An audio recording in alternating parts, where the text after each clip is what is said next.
Hi, my name is Ryan. I'm Dylan, And I'm Joseph. and today we're going to talk about a very special compound, ketamine. So, ketamine was discovered by Dr. Calvin Stevens at Wayne State University while he was researching PCP derivatives in 1962. When ketamine was originally discovered, it was named CI 581. And after its original synthesis, there was not much interest in the compound. And it wasn't until 1966 when the pharmaceutical company Parke-Davis picked it up and began doing further pharmacological testing. And it was 1970 that it was finally approved by the FDA.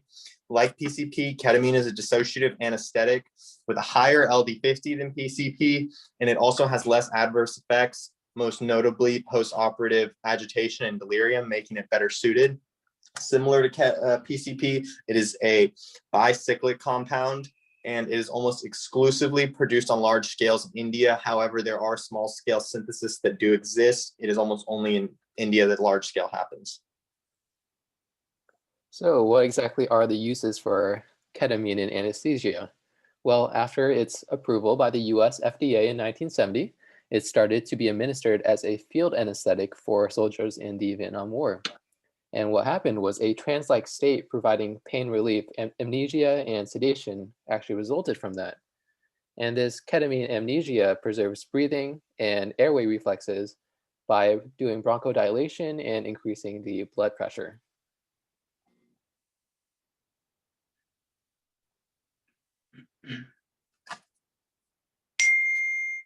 Oftentimes, when you hear about ketamine, you'll hear the term horse tranquilizer. And this connotation of it gives it a powerful thought that it'll actually knock you out. But not only can it be used for horses, but also humans as well. And it can even be used for animals like elephants, camels, gorillas, pigs, and the list goes on. And the dosage will range according to size of the animal. For example, a horse tranquilizer using ketamine would actually require a larger dose than one that would be used for a human. So what exactly is the mechanism of action for ketamine? In particular, glutamate plays a huge role in the brain's production and balance of GABA. And GABA is a calming neurotransmitter in the brain. And when these glutamate receptor genes are targeted by ketamine, the imbalance of GABA can result in changes in mental health. And in the first phase of ketamine's rapid effects, it affects the brain's opiate receptors that can actually affect the symptoms of depression. And this makes patients feel more relaxed and puts them in a painless sedation-like state. And with even higher dosages, the anesthetic effects that we previously mentioned can actually occur. Now we will discuss the recreational use of ketamine. So first we'll go over some of the iconic street names of ketamine. And we already said one name that most people are familiar with, horse tranquilizer, which originates from its popular use in equine surgery. There's also the name cat Valium, vitamin K, and Special K, which is a play on words of the popular cereal. Ketamine also has a few other uncommon street names like Jet K, Kid Cat, Super Acid, and Dorothy. Ketamine is a downer, but is considered a party drug and is commonly found in clubs and raves, but some enjoy it in low-key context.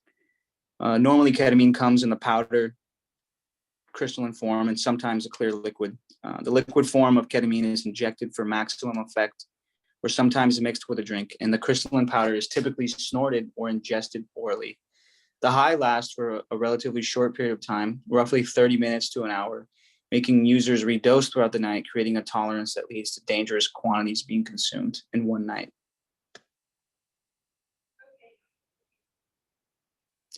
So here is some examples of how ketamine is used, and one shows us how the ketamine powder is snorted, which is the most common route of administration.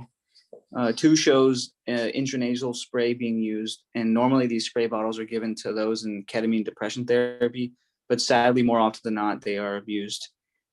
3 is a bottle of liquid ketamine being drawn up for intravenous use, and 4 is an example of what ketamine pills look like for oral use. When users take a moderate dose, they typically experience visual and auditory hallucinations, and this makes one feel disconnected from their body, and people commonly describe it as a euphoric bliss. Again, this usually lasts for 30 to 60 minutes. And at large doses, users will experience what is called a K-hole, sometimes explained as an outer body experience or near-death experience. So some of you may be asking, what is a K-hole? And a K-hole is induced by taking an abnormally high dose of ketamine via any route of administration. And most of them are subjective experiences, but overall users report the feeling of being in a shadow realm or compare it to an outer body, lucid dream-like state.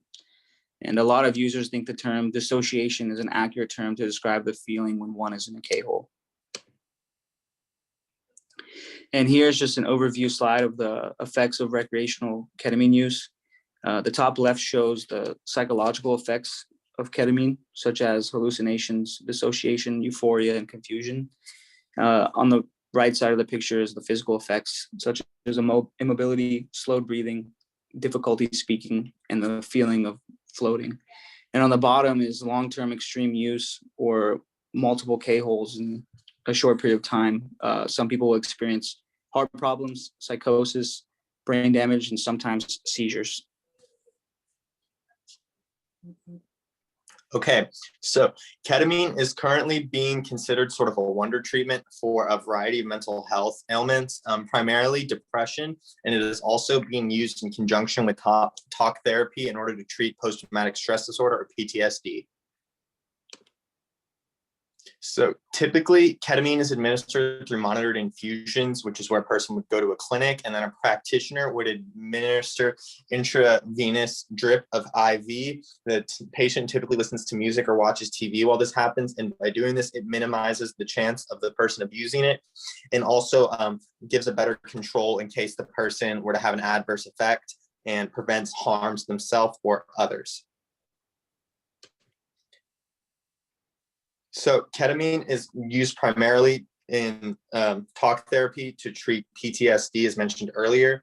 It provides a sort of euphoria that allows the person to more accurately and thoroughly describe their stress and what is causing it, and get to the root of the disorder, which can be very beneficial to practitioners. And studies have shown that the two provide a synergetic effect and work much better than ketamine alone or talk therapy alone.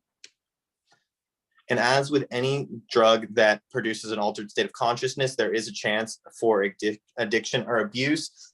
However, this is extremely rare since there are not often home prescriptions, with the exception of esketamine, which is the S isomer of ketamine, which is an FDA-approved treatment of treatment-resistant depression.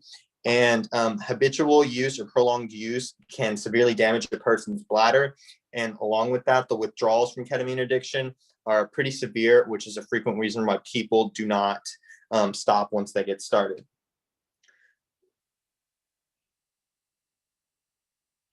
So I just want to say thank you for listening. I hope you guys enjoyed it and learned something interesting.